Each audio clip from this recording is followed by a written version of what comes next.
New Hampshire Unscripted with your host, Ray Dudley.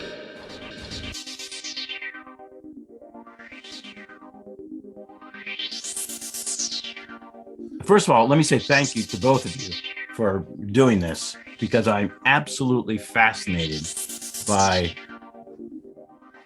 what this entailed. And not that I've done it. And I don't know really, I still know nothing about it, thank God. Okay. But I have talked to Katie Collins, and I talked to Waylon Lacey. I have talked to, yes, I've talked to Lacey and Waylon, and Yeah. the guy who went before you, Katie. Chris Avery? Yes, Chris Chris Avery. Yeah. And tomorrow night I'm speaking with an audience member who saw it 4 times. Oh, I think I know who that audience member might be. Yeah? Kat? Kath, right? No, Kat. it's Kat? Peggy Ray. Peggy. Yeah. Do you know her? Peggy Ray Johnson? I've heard the name. Yeah. I've heard the name, but I don't know. not personally. So I'm open to talking to anyone else who's seen it multiple times, because I'm curious as to the audience psychology here of what they felt on the ride. I wish we could have done a talk back. Like, I think it would have been awesome every Sunday to have done a talk back and had the other 2 actors from Friday and Saturday night come in and invite any other previous audience members back for a talk back. I was just like desperate for some feedback. So that could have worked, right? I mean, Absolutely. I didn't know what we were getting into, so I didn't know to yeah. ask for it or suggest it. But Yeah. So let's start there. I really want to go through and cover, if you don't mind, both of you. I want to know the whole story from the first time you were invited to what your mindset was until you got there that night, and then how it went that night, and then your afterthoughts about it. So Katie, why don't we start with you? When you were approached to do it, were you like hesitant at all initially, or were you like, nah, I'm in? Because it was a big thing. I mean, it was a big thing. I knew just enough about it that I didn't really know what it was. Also, I trusted Waylon, who approached me to do it, and I respect him, and I know he respects me. And I think I was kind of an insta yes. I mean, it has to be odd to have somebody approach you and say, I would like for you to be a part of this project. I cannot tell you what it's about. I cannot explain any set. I can't give you any direction. You show up that night. You can't know what it's about. And you just do. I mean, you must, for a second, stand there and think, is this a joke? I mean, this can't be real, right? I mean, you aren't serious. Right. I think it was a joke when I was getting closer to it, that I'm like, okay, really, I know nothing. And especially when you had to start inviting and plugging and inviting your family and friends. I didn't know what I was recommending them to go see. I didn't know if they were going to laugh or cry or hate me or I didn't know what they were going to get. Because the invitations must have been crazy. Yep. So I that was a challenge for me, was plugging myself. And I also had a really hard time believing that enough people were going to come see me. Yeah. Yeah. All right. We'll get to that in a second. The audience participation. Aaron, how about you? What was it like when you were asked? I was really excited. I was on the phone. I think they both called me at different points, but I think it was Lacey first that called me. And he asked me if I wanted to do a one-man show, a project, but he immediately told me, I think it was a while ago. This is like June of 2019. A long time ago. A long time ago. Right. But like, I won't know anything about it. It's a complete surprise until the moment that I walk on stage. I will not know a single thing, like pretty much a single thing about it. And that idea just fascinated me to know. And first of all, I didn't have to prepare anything. I love not preparing for things. I love just jumping into things. And this was a really exciting idea, because not only would I get to jump into it, but also once I was doing it, I wouldn't have to like sweat on my feet, like think of what to do on my feet because there's a script that would be handed to me.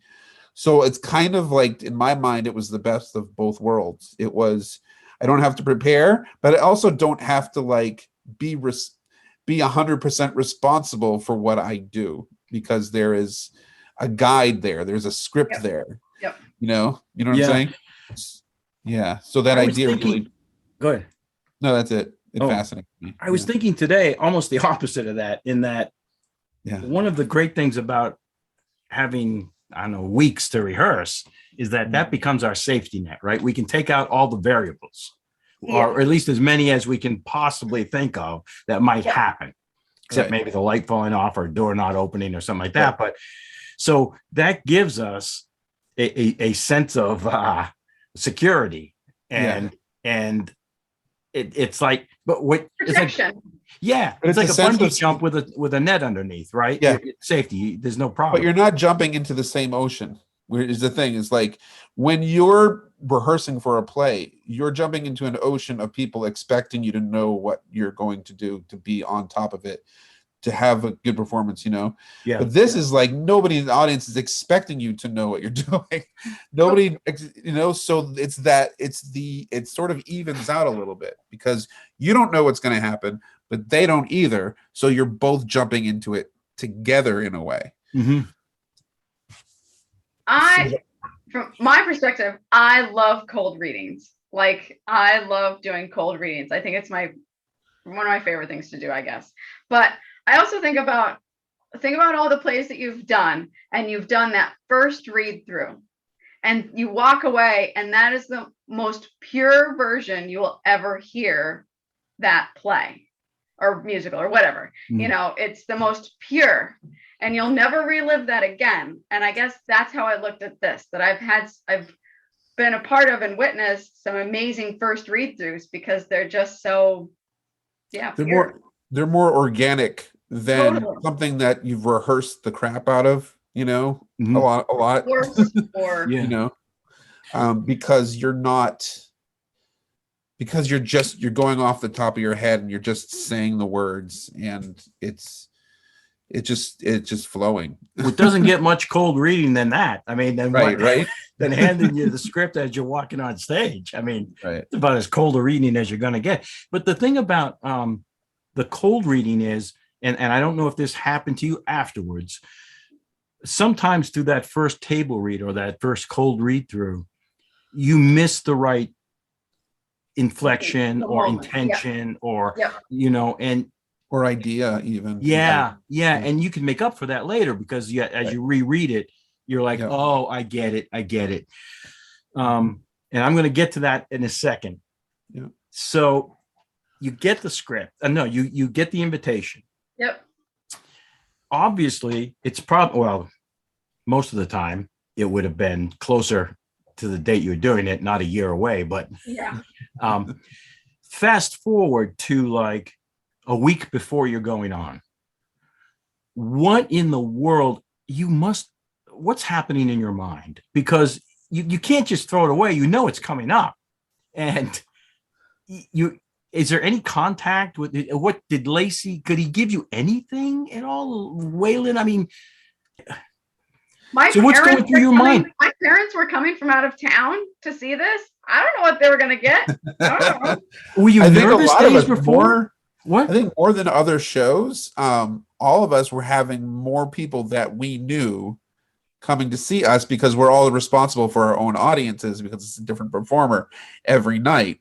So we have a larger concentration per performer of people that performer knows in the audience, and we have no idea what we're going to be doing. This is fascinating. I saw my oncologist like a week before the show, and she always remembers that I do theater, and she's like, "Are you doing anything?" And I'm like, "Oh yeah, I'm doing this one-person show, White Rabbit, Red Rabbit." She goes, "What's it about?" I can't tell you. I don't know. Come and learn with me. Yeah. But she came. She sat in the front row. I gotta say, and I haven't felt more supported by an audience than in this show. Yeah. We're going to get to that. I'm going to get to that. We'll get to that. So you're 2 days before. You must be, because I mean, how do you even prepare? What can you do to get yourself mentally psyched up for something that you don't see, you don't know, you can't hear anything about it, nobody can whisper, there's not a hint. You couldn't Google information on it if you wanted to. Nope. Katie? Go ahead. I was fortunate enough to be involved in another project because I was rehearsing for another show during the lead up to this. So I was keeping busy. My mind wasn't on this as much because I know there was nothing I could do really to prepare for it. So I just let myself just be busy and think about other things. And in the meantime, I was like, I can do this. If I can read, I can do this. Yeah. Right? And I'm like, no, oopsie, sorry. So okay, so there's nothing you can do. There's no preparation. You can't create a character. You can't create a voice. You can't create anything. It's all overrated. What is the day like? The day of the show for you, Aaron? You can start if you want. What happens that day? Well, I got up, went to work. No, I didn't go to work. I took the day off, which might have been a mistake because then I'm thinking about the show all the time. Mhm. But I could feel a little bit of nerves in the stomach. Katie, the day of? The day of, I got a little nervous. I'll admit. Yeah, you were about to do a bungee jump without a safety net and actually without the bungee. Yeah, and that we'll just throw in at the last minute that the bungee may or may not be there. And everyone's going to be there watching you. Yes, as you splat. Yeah, yes. And also, for me, add the component of it's been like a year and a half, 2 years since we've been on stage with this post-COVID, situation. So I was like, do I remember how to do this? And I'm like, can I fill a room? Can my voice spread ever again? Right. Although you did do really good in the Laconia piece. I think you were in that Laconia piece. Yeah. You did well in that after the COVID. Thank you. Yeah. But yeah, it felt rusty for sure. So you show up, show night, or afternoon, maybe in your case. Yep. And you're waiting. You're backstage. Wait, you haven't seen the set. You don't know what any props are. You still haven't seen the script. You don't even really know who's in the audience. What's going through your mind backstage? Because the clock's ticking. 30 minutes, 20 minutes, 15-minute call, 10-minute call. What's happening? Just preoccupying myself, like you're in a waiting room at a doctor's office or something. What? Okay, but there's a little more pressure here. Yes, we're bungee jumping without a cord, but you're bunching. But to me, it was bungee jumping. Doctor's office. Yeah. Right. But to me, it was bungee jumping into a pool, into a really nice pool, because meaning the audience members were all people that I trusted and got along with, and support you, and support me, and knew what I was doing, knew what I was getting myself. Well, knew that I didn't have any clue what I was doing. So it felt like I was, if the cord broke, it was fine. It wasn't like, it was almost like there was less stakes, because there's been a lot of feedback from the show from people who've done it, saying that there's really no wrong way to do it. Or, I would say even there's no bad way to do it. I would say that there's really, really little room for doing it badly. Zero expectations. Zero expectations. Good point. So focusing on that aspect of it, keeping your mind on that part of it really helps. But going in that it's possible, since you haven't seen the script, you don't know what you're about to say. You don't know the subject matter. You don't know the pacing. You could stumble. You could have to maybe skip a paragraph and have to go. There's all these little things that could happen, and they could happen because you're about to be handed something you've never seen before. Right. But in my mind, I was saying, if I stumble, if I skip over something, if I make a mistake, what's the worst that could come out of that. Like, the audience is going to judge me. I can take a breath and I can go back, try to find what I skipped. Yep. You know, I mean, it's not like, you know, it was just fine. I was just like, I didn't see any bad that could come out of it in terms of my performance beforehand. I just said, well, if I make a mistake, make a mistake. Okay, so it's time. You are now literally almost ready to walk onto the set, which you've never seen. Correct. Somebody standing there with an envelope. Yeah. Are you about to have a heart attack? I mean, I know you're amongst friends, but come on. We're professionals here, and you still want to put your best foot forward. You don't want to look like a jerk, whether you've seen it or not. And they can be compassionate, but I've got some friends who can be pretty rough on me. Mhm. So, But if those friends knew that you were, this is their first time you knew anything about this show as they were watching you, do you think they'd still be that rough? well, Yeah. in the afterwards they would be. Yeah, yeah, they would. You know they would. What happens when you're handed the envelope? What then triggers? Because something has to happen, right? You get the envelope and now it's showtime. I was So- excited. I Yeah? was really excited. I just wanted to go. Let's do it. And mostly because I just haven't had theater in my life for so long that I was just like, I just had joy in holding these people's attention and we're going to take this journey together. I don't know what's going to happen. You don't know what's going to happen. No expectations, no risk.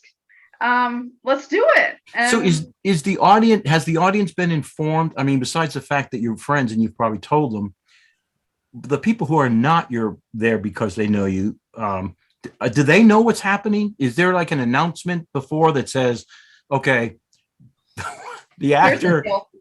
I assume that they Like a must warning? have, because there's no like thing to look up where you say, oh, this is what this is about. yeah, So I assumed, and perhaps naively, that everyone in the audience knew what kind of thing this was.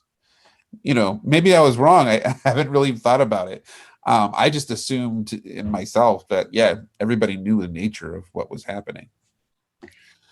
I would actually be curious on the percentage of people that were there on my show, for example, how many I actually knew. I know when there were some people I didn't know there, not family, not friends. So I'd be curious of for everybody, you know, what percentage was strangers, so yeah, that would be interesting. Me too. Yeah.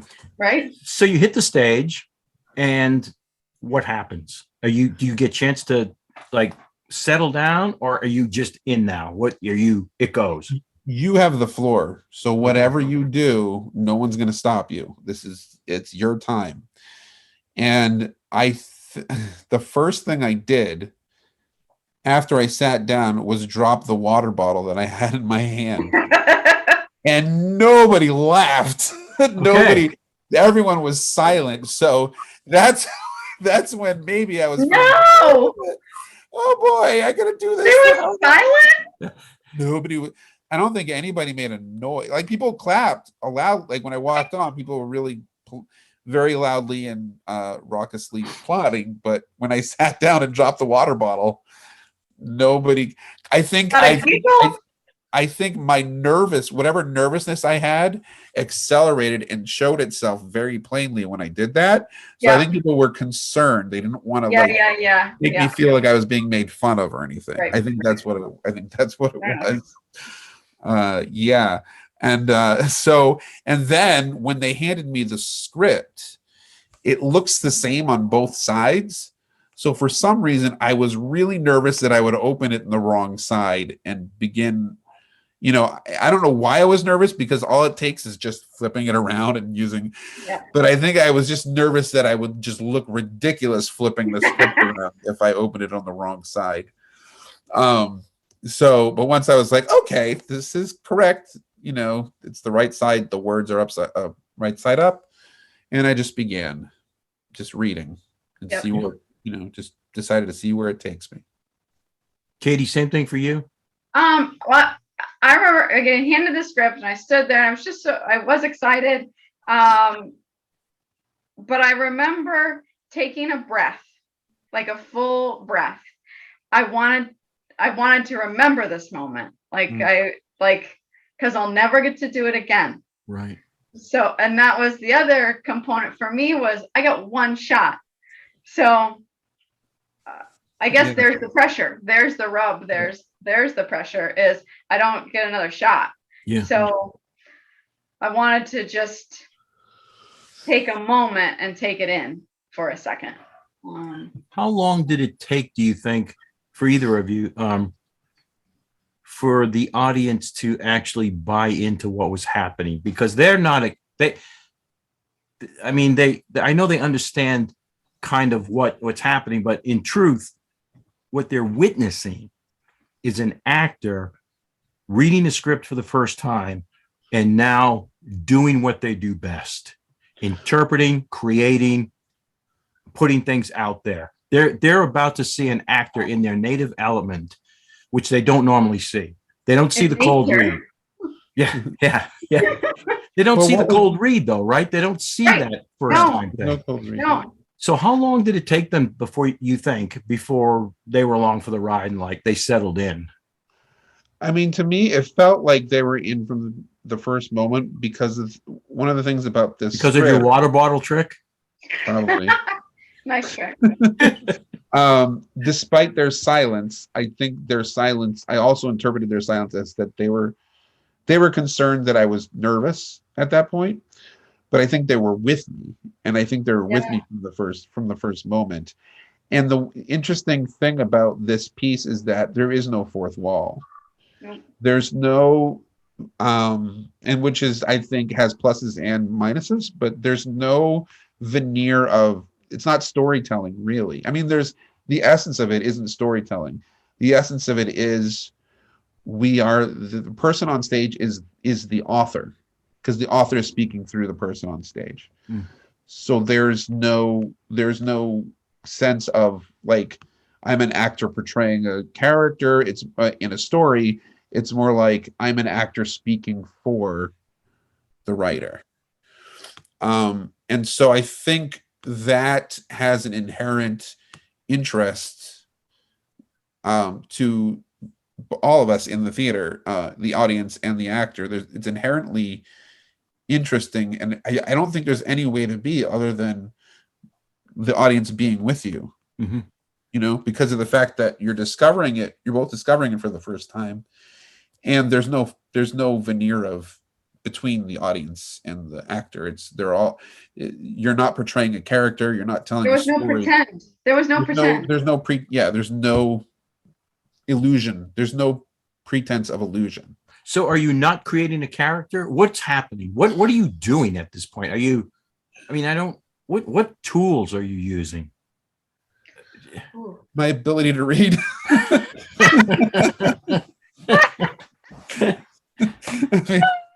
Yeah. Okay. But interpreting, you're interpreting on the fly, and I do think you were in some way telling a story. And this show, it wasn't about me. I was not the topic. I was the vehicle. Avatar? I guess. Yeah. It wasn't pretend, and I felt like the audience was along for the ride. I feel like they gave in pretty quickly to the ride, because they didn't know what they were going to get either. So when I was talking with Katie Collins and Chris, one of the things that, how do I put this? As a professional, your job and what they're witnessing is you reading a word in a sentence that you are interpreting live and kind of scanning ahead with your peripheral vision, the paragraphs, so you have an understanding. And from that understanding, you are on the fly creating something that has to go out to the audience, you're fully aware that the audience is there and that there's going to be a reaction. They don't understand all this, but it's happening in an actor's mind. Yep. You are just cascaded with all of these little working points. Was there any time when that became overwhelming to you? I mean, was there any time that you're like, oh, geez, like this is just, deep. There are several times in the script where it drastically changes tone. And so there are points, like in the beginning, where, or I'll just say there are points where it's very energetic and it requires a lot of physical energy, a lot of interpretation of what the author is trying to say. And then there are sort of times where you're sitting down, or I was sitting down. Everyone does it differently, but I felt like I could just sit down and just speak, and just be like a presenter of what the author has to say at this point, because the tone changed very drastically. Could you see that coming? Or does it come out of nowhere? I mean, do you all of a sudden it just? I would say there is a sense of abruptness to some of it.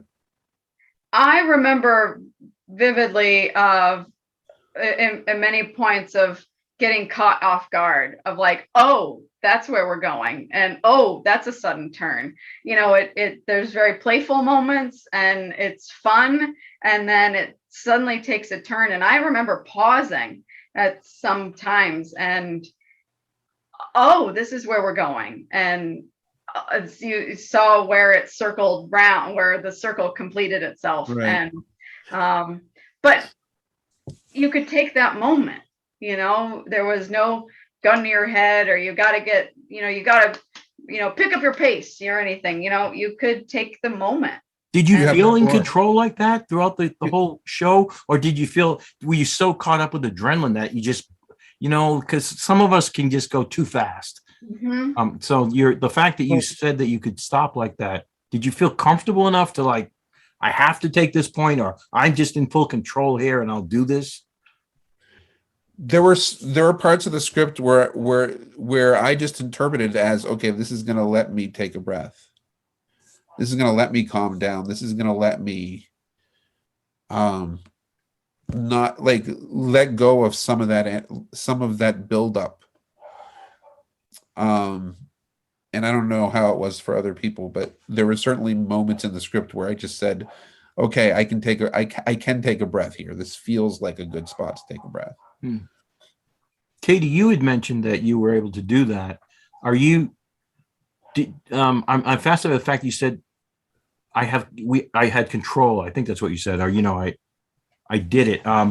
Because for some unknown reason, I just had this feeling that the momentum of the plays is carrying you through, and if you're not careful, you'll glide past these, or you'll rush past these moments when you could have taken control and just said, "Hang on, folks," especially if they're your friends, that you got to digest here a little bit. Yeah. Well, and I know there were moments like I went, oh, and even I think collectively the audience went, oh, when they realized the turn that had happened or was going to happen and where something was headed. And there was definitely momentum to it, but I didn't feel like it was out of control. Right. In retrospect, though, we actually did get to take the script home, and I finally sat down and reread it, and there was stuff that like I don't remember. I have that now, Katie, without a script. So yeah. I don't know, Aaron, have you read it since? No. And I just because I haven't read it yet since. But I can talk about that more as this discussion goes on, because there's other factors that went into that of not reading again that we haven't really talked about yet. Yeah, so I can save those reasons for later on. What do you think was the highlight of each of your performances? I think for me, it was one of the activities that the script had me do. Okay. Which I had kind of practiced on for the couple days beforehand, and I think I got it really, really really done well, and the audience responded really well to it. So I think that was my favorite part of the. Interesting. So you got instant feedback from the audience of what had Yep. happened there. Katie, Yep. what about you? I don't know. For me, I think it was just the joy of being back on stage and just being able to do this really unique thing, and that I had this opportunity. So I think that was really just one of the best parts, was just being able to do this. Did you feel proud you got through it? Is that a correct Yeah. question? Yeah. Yes. Because it had to be challenging. Come on. I mean, it Of course. I would have had a but heart attack just from the adrenaline rush. you I would would. have turned all shades of red. I would. I do right now. So That's your T-shirt, right? yeah. But I had my husband, Brian, he's like, you can do this, whatever. You can do Yeah, this. well, he can say that because he's not going on. Yeah. He's like, this is your element. You love this. And he's right. I do. And it is my element. It is our element. What was the most challenging thing for you in the production? Did something happen? Did you discover something? Was there something that you ended up questioning or pausing over or wondering whether or not you could say it or do it? Or was there something like that? Was there a challenge for each of you in this? There was a challenge, but not for me. I think uniquely within, because we had a Zoom call with the whole cast, or most of the cast, yesterday, and we all got to sort of talk about our experiences. So I can probably say, if not uniquely for me, then it definitely seems unique for me, where there was a point in the script where I stopped worrying about my performance and started worrying about reassuring everyone that it was going to be okay. So there was an actual shift of caring about what it looked like to caring about how people felt. Interesting. Because of there's like several factors. And I've been remember how we were going to have an interview earlier? Yeah. But I wanted it to delay it because I decided that I wasn't really going to say anything about the script. And part of the reason for that is that I had to figure out what it is I wanted to say, how to say it without revealing too much. And there was a moment in the script that stayed with me for the entire rest of the play, where it was a combination of the subject matter, the fact that the subject matter was a surprise, the sort of lack of fourth wall, and some past personal experiences of mine. So it's like those 5 things combined to give me I think, overall negative experience of certain aspects of the show. Mm-hmm. So from that point on, that was always underneath. I was still performing. I was still being a performer. I was still going through the script. But from that point on, that was all underlying, to the point where the novelty that I love about how it's structured, about not knowing anything, the excitement, took a back seat to sort of this triggered psychology that it took me a few days to get over. So this is the danger, right? Right. I mean, to be brutally honest, when you are asked to do a piece that you know nothing about and won't know until you get it. Right. You're putting your trust in. Yes. Yep. Yeah. I mean, in the subject matter, right? I mean, basically. Out of your hands. I mean, Yeah. there was at least another player, it might have been a couple of players, where the subject matter and the fact that subject matter was a surprise made it really difficult for them to deal with. and to get through. They did, but it made it super difficult for them to get through. I can see that. To me, it was sort of more that it was more than that. It was also the lack of the fourth wall.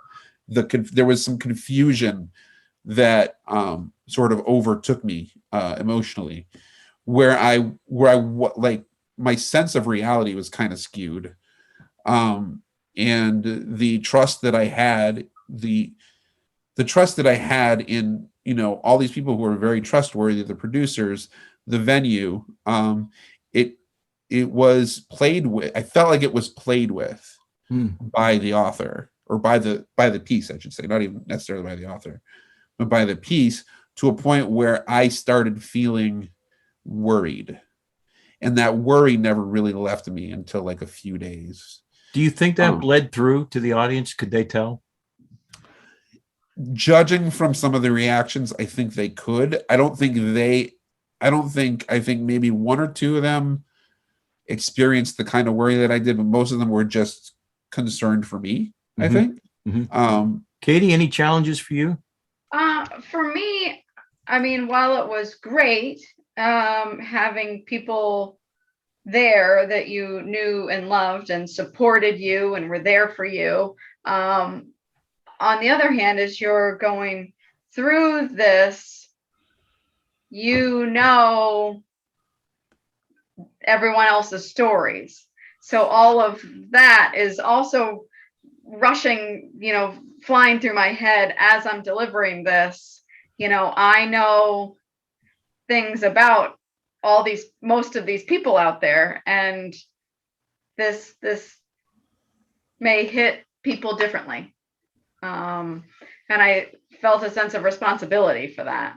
And there was nothing I could do about it. And I could hurt some people, or make people laugh or cry, or remember. This is a fascinating dynamic.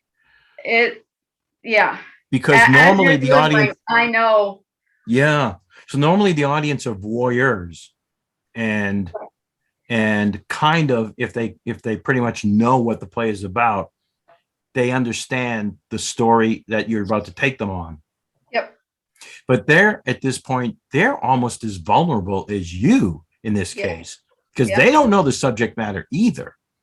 Right. I think it's generally courageous whenever you have something you have no idea what's going to happen. Is generally a pretty courageous step for everyone involved, knowing that you have no idea what's going to happen.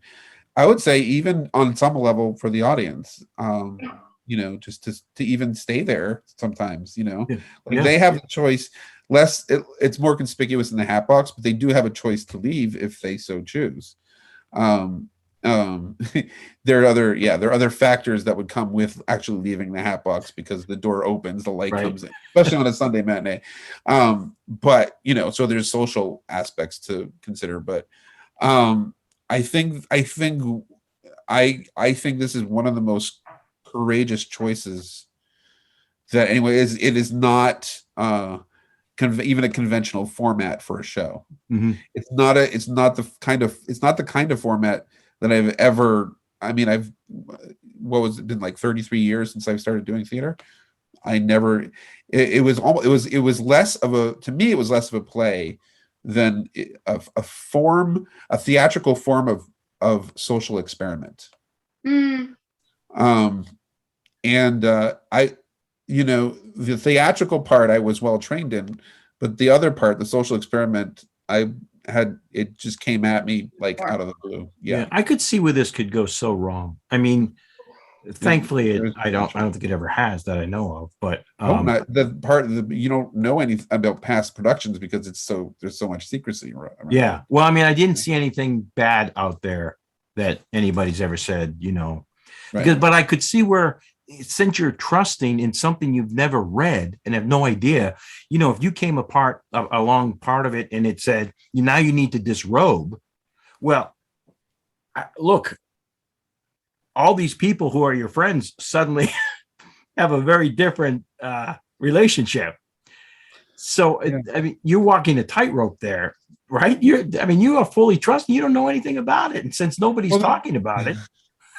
Well, that's a great analogy because the script did not ask anyone to disrobe. Thankfully. It asked it asked other things, but since this is so like I can't reveal anything about the show, Yeah. I will pretend that the script asked me to disrobe just to talk about certain things analogously. Oh yeah, okay.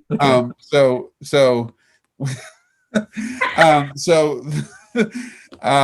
there is a certain part of the script where I was asked to disrobe, let's say. Yeah. You're faced with the nobody's going to force you to do anything in the show. Okay. It's a piece of paper that you're reading in front of an audience. No one's saying you must. I mean, there's an expectation that you're going to follow the script. You're going to do the instructions that the script gives you. But if I don't want to disrobe in front of anybody, I don't. The bottom line is I don't have to do what the script tells me to do, even if it tells me to disrobe. And that does not go against the rules? It might go against the rules. Oh, okay. Here's the thing. You Morally, don't necessarily have to follow the rules if you're not disrobing. If you don't want to disrobe anybody, because disrobing means different things to different people, and some people it's against who they are. They're not going to just disrobe for a bunch of strangers. Right. So there are things higher than just following the rules of a play. You have your own you have your own psychology. There is a code, right? Yeah, your own code. Right? Yeah, exactly. So unfortunately for the audience, I did not get naked in this show, and I apologize. So there won't be any leaked photos, huh? Not in. Well, I'll never say never. Never say never. Aaron, can I ask you a question? Sure. Would your future self tell your past self to still do the show? That is a great question, Katie. I haven't met my future, you mean like myself now or like far in the future? Like I can't really speak for a future self, from now, but I can speak let's just say a month away. I would say, unfortunately, I would say no. Really? For this particular instance, yeah. All right. I love the idea of the show. I love that whole everything that's known about the show. Yep. I love that concept. For this particular show, the way it's written, the way things kind of worked out, I would say no. I would say no. Yeah. Fair enough. So, Katie, what about you? Yeah, what about you? What would your future self say? I think I'd still do it. Yeah. I think I'd still do it. So you had a totally different experience, I'm guessing. I mean, it has to be for everybody anyway, but I did, and there was some tough spots for me. Maybe nothing as halting as maybe Aaron experienced.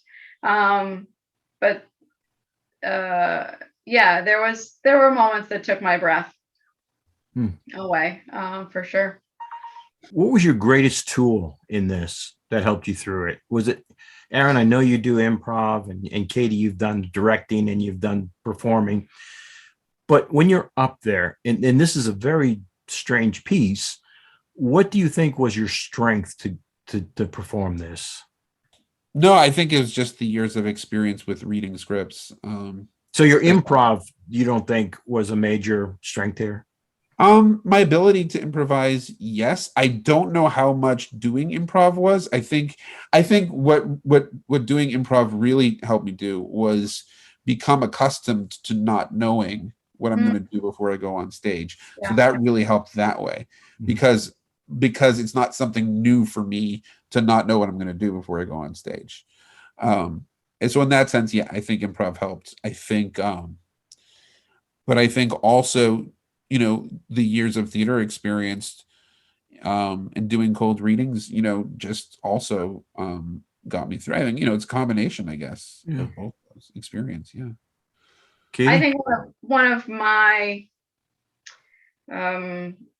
favorite notes or basic notes, either as a director or actor, is just tell the story. And when you just boil everything else down, then just trust the script. in a way, and just tell the story. And I think Nassim had something to say, and as risky as it was, or pushing boundaries as he did, it was just just telling the story. When you were finished, do you think the audience was appreciative of what had happened, or what do you think their gut feeling was at the end of your performance? Because they weren't just watching a show anymore. Right. They're involved Well, I mean, along with it too. Yeah. I don't know if I had a gut feeling. A lot of them went out of their way to compliment my performance, which was nice. Yep. I didn't really get a gut feeling though, outside of just the expressions that people expressed. A lot of like, we couldn't have done that, or how did why did you do, we couldn't have done anything like that. Were they impacted? Were they impacted by the script or the story or your performance?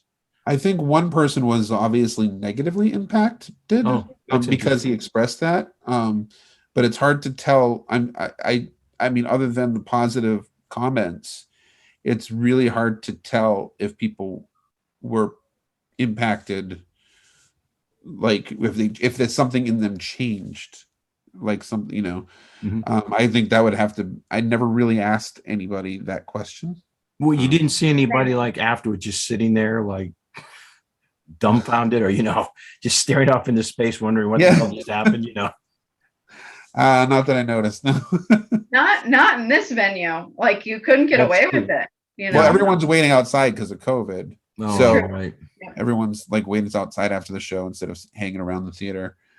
So when I went outside to say hi to everybody, I just noticed the people that I was saying hi to and talking. I didn't really have a general feel of any feeling of people.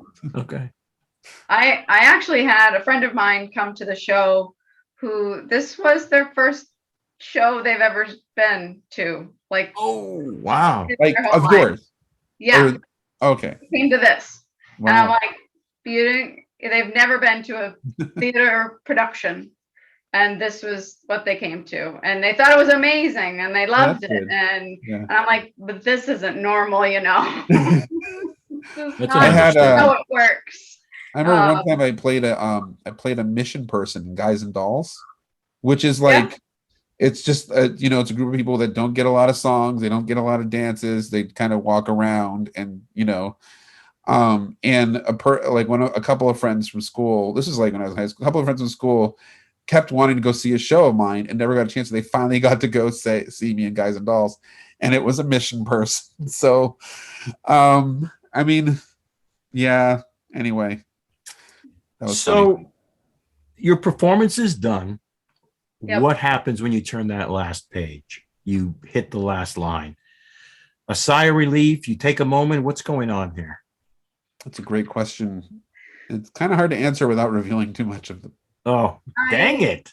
It's going to be a short interview. I'm going to have to really splice the hell out of this. The ending is very notable. Oh, I didn't know that. Okay. Because I just assumed, it was like close the book, audience applause, and the show. So I guess it didn't happen. I mean, up until like the final pages, he still took another turn. That's interesting. And I didn't like it. Yeah, I didn't like it. Oh, fascinating. Yeah. I was at that point, the ending of the show didn't register to me at that point as important. I guess I'll just say it that way.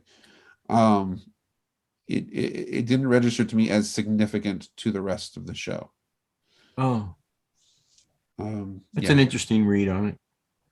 The aftermath of your performance. You go back now, I'm assuming, and you have a chance to actually take a really deep breath and think about the last 70 minutes. Were you relieved, proud, still full of anxiety? What's happening at that point?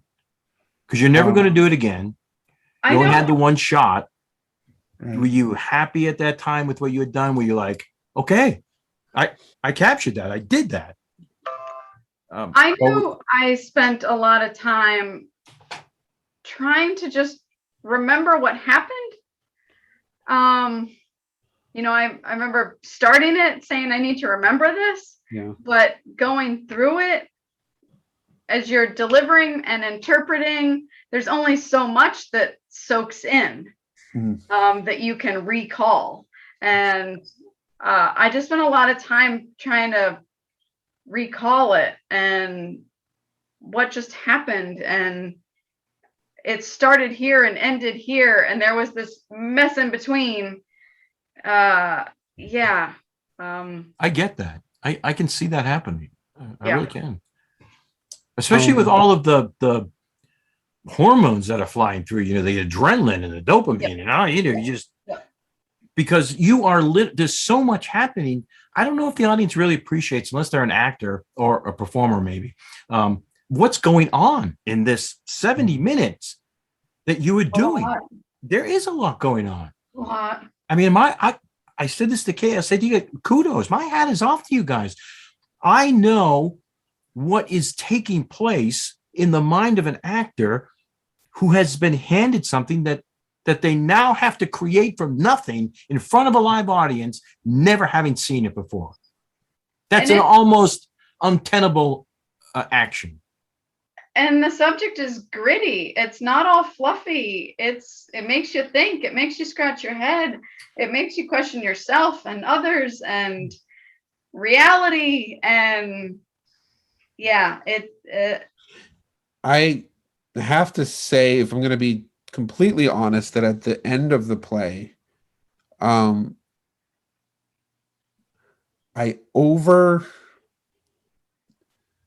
judged what I think I judged too much what the audio. I was very surprised when I went out to hear the language of some of the people who saw this show to be like it was a regular show. Like they thought, good, you did a great. The language there is that you did a great job. We really liked your performance. I underestimated the normalcy of the experience that they had versus the experience that I thought they were having. Yeah. Or that I was worried that they were having. So I came out maybe a little bit too apologetically, I would say, considering the responses that I got didn't feel like people were like that. I didn't feel like I did any, the way they responded to me didn't feel like I did anything that I needed to apologize for.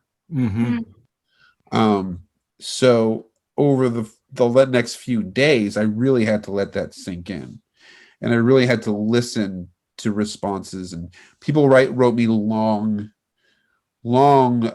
messenger responses, the people that I had prematurely apologized to about their experience and how relieving it. I mean, it was relieving for me to hear that it was much more positive than I thought they had experienced. So it took me a few days to really accept that this was most likely just something that happened within me, not necessarily that happened within a majority of people. I think there was definitely one person who I think maybe was so concerned about me that it affected him. And we have yet to have a heart-to-heart, but we see each other a lot. And we've both been very busy, so it's nothing. And we've actually had really fun conversations about other things. So we know there's no real hot, like there's really no darkness between us. We just need to go over that experience together, and we have yet to do that. So yeah, I think it just took a few days for me to realize how individual my experience was, rather than, and not as universal as I might have originally felt like it was. Yeah, it's very, very interesting. Where does this rank in your achievements, either of you? Where is this the highlight of your life? I mean, is this something that really you're so glad you did it? You can never do it again. We know that. Are you really glad you did it, or are you like, I wish I hadn't of, or it's okay, it wasn't great? I mean, where does this sit on the spectrum? That's a great question. Even though thought of it as a negative experience, I think I grew out of it. I think there's definitely something that helped, that changed within me because of it, which I think happens a lot. Like, life giving you lemons, give you, lemonade, that whole thing. So I, and in some ways I regret it, in other ways I don't. In other ways I'm like, okay, if that didn't happen, then maybe I wouldn't have, changed the way I think I definitely felt an incremental change within me for the positive after doing this. So it's kind of half and half. Why did it change you in the positive? What was going on? I mean, you don't have to be specific. No, I think it helped me. I'm not generally an assertive person. I don't think I'm not generally someone who will say 100% what's on my mind, or like if I feel like it's going to affect, if it might have a negative effect on people. Which now you're not afraid to be a bully. I'm not afraid to be a bully. That's right. No, but I think it just helped me to realize that there are some times where you do need to speak. Speaking is actually the more compassionate thing to do than not speaking. Because I think there's lots that are hidden in the world. There's lots of things that people go through that you will never know.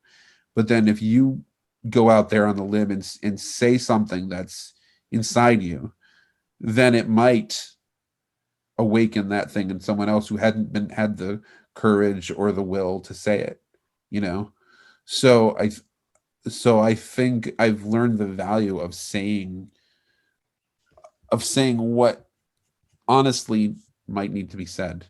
I learned the value of doing that within uncertainty. Because there's never going to be a guarantee that when you speak the truth, that anybody's going to help anybody's going to listen. There's never that guarantee.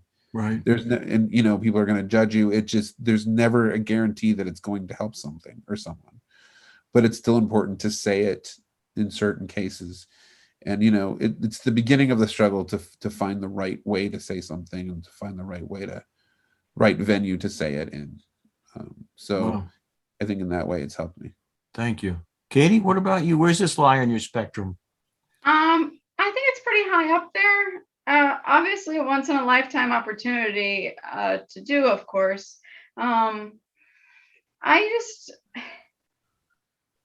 the playwright was I believe he was trying to cover a lot of territory in 70 minutes.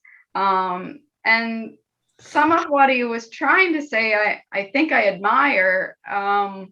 Some of it was harder to swallow than others. But it changed me socially, and how we're taught to behave, I suppose, and that it doesn't always have to be that way. I know we're dancing around landmines here. I know. Yeah, sorry. It's okay. I get it. But it does. It changed me in that way. And so in part of his message, I do appreciate. Or do either of you think that this is something that certain people should not do? Is this a bad vehicle for certain people? Well, I think I'm worried that there are people out there like me who will have a negative reaction to doing it. And that is, a lot of the problem is the secrecy, because like, normally if you do a play, you get to read it beforehand, you know what you're getting into.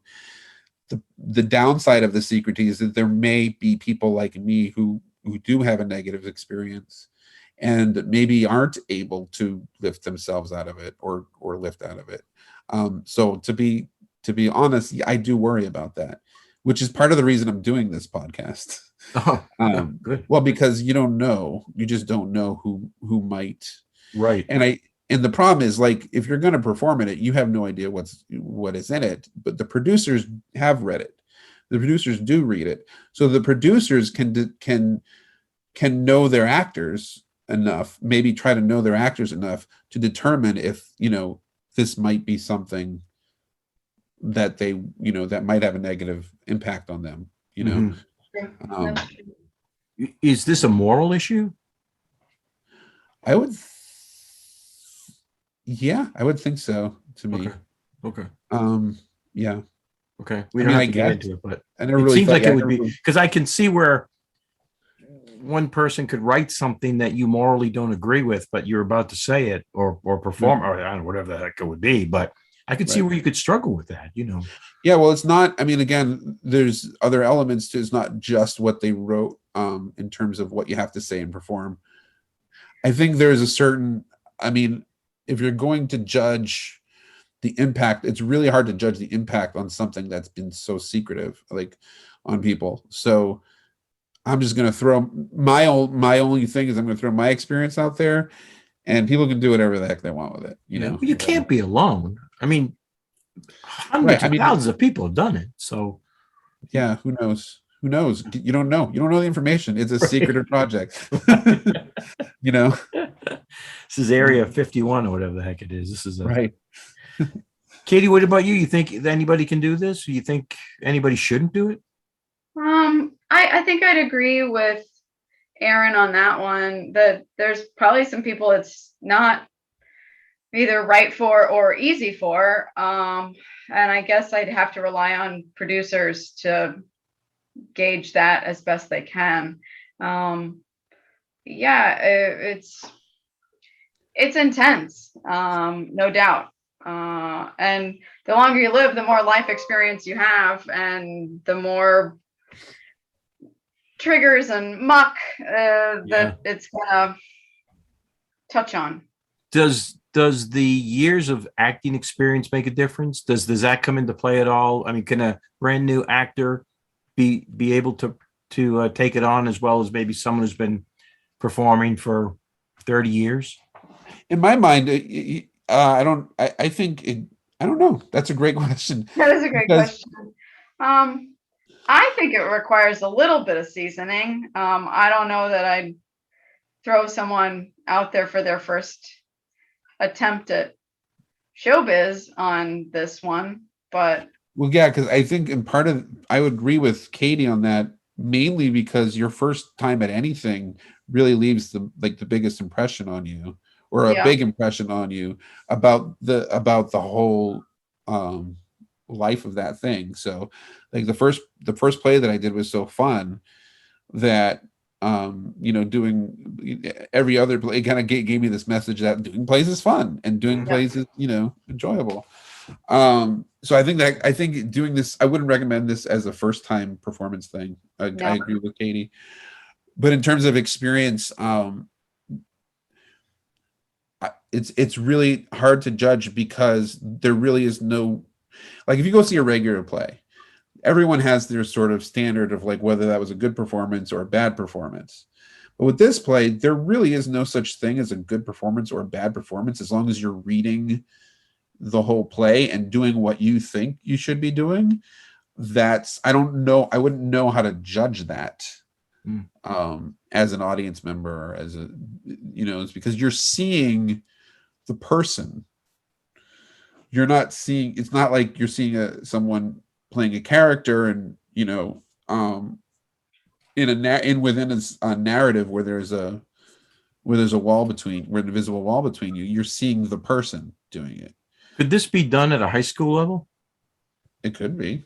I don't see how. They wouldn't have any problem. Kids? Not with the acting. I mean, my problems weren't with the acting. It was with other things. It was other Elements in the questions play. about it. Yeah. So, as So for it's not in like terms it's of- an adult thing. I mean, well, that's another tough question. It's okay. You don't I have to didn't step on that landmine. That's right. There's no stripping involved.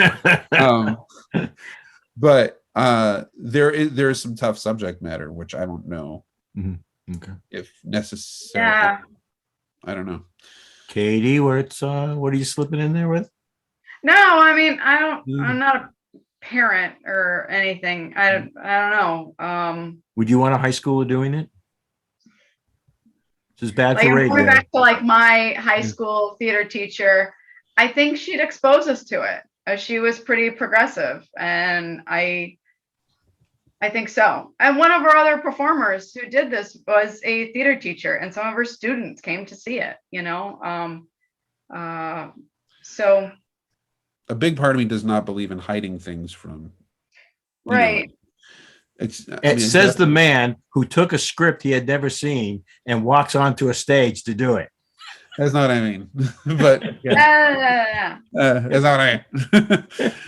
But like, I think kids are a lot smarter than adults generally think. Yeah. Yeah, That's true.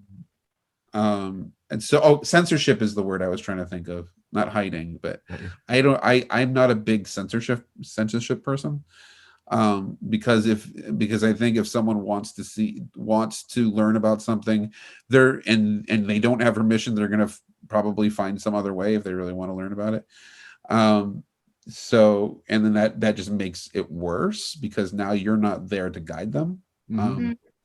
So I think about that a lot, but to me with this particular play, it wasn't so much the subject matter as the combination of things, the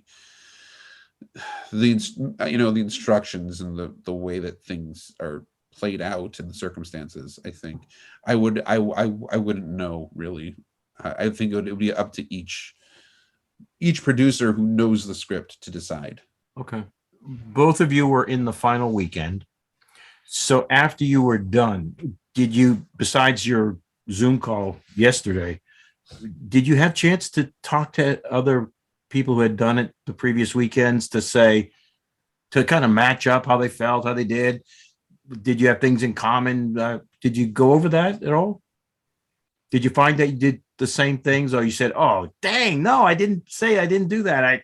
Why did I think of that?" I think a few times, right? Because we did, like we said, we had a Zoom call with everybody Right. yesterday. Well, and Aaron and I got together and had a moment to chat, and I've met with Wayland a bit and got to chat about our experience.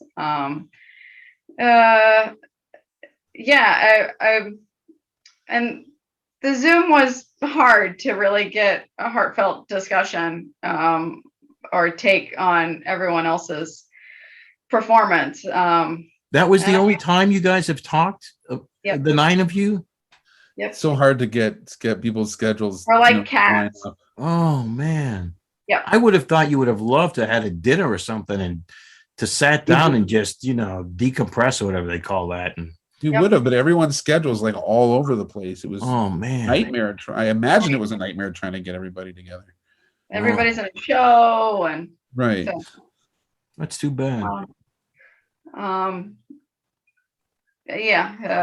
So I never really got a good gauge on everyone else's experience.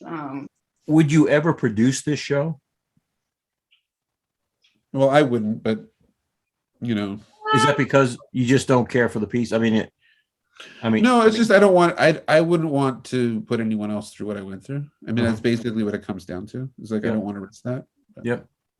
I think the conditions would have to be just right. Yeah. So it's not something that you said, "Oh my God, I'm so glad he did this. I can't wait to have my own cast." Someone else do it. Yeah. No, I think for me, I think the conditions would have to be just right.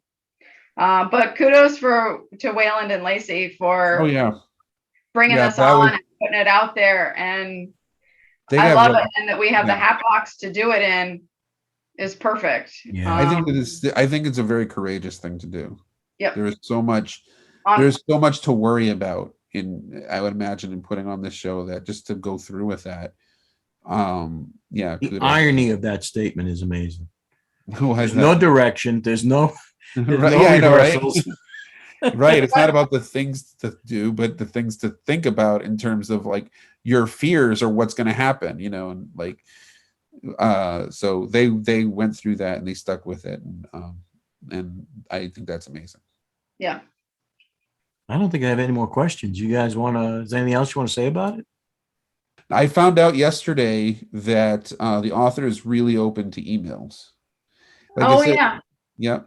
It indicates that in the script, but I kind of just figured, this play has been around. It's been in New York. It's been so, like, he's a well-known person now.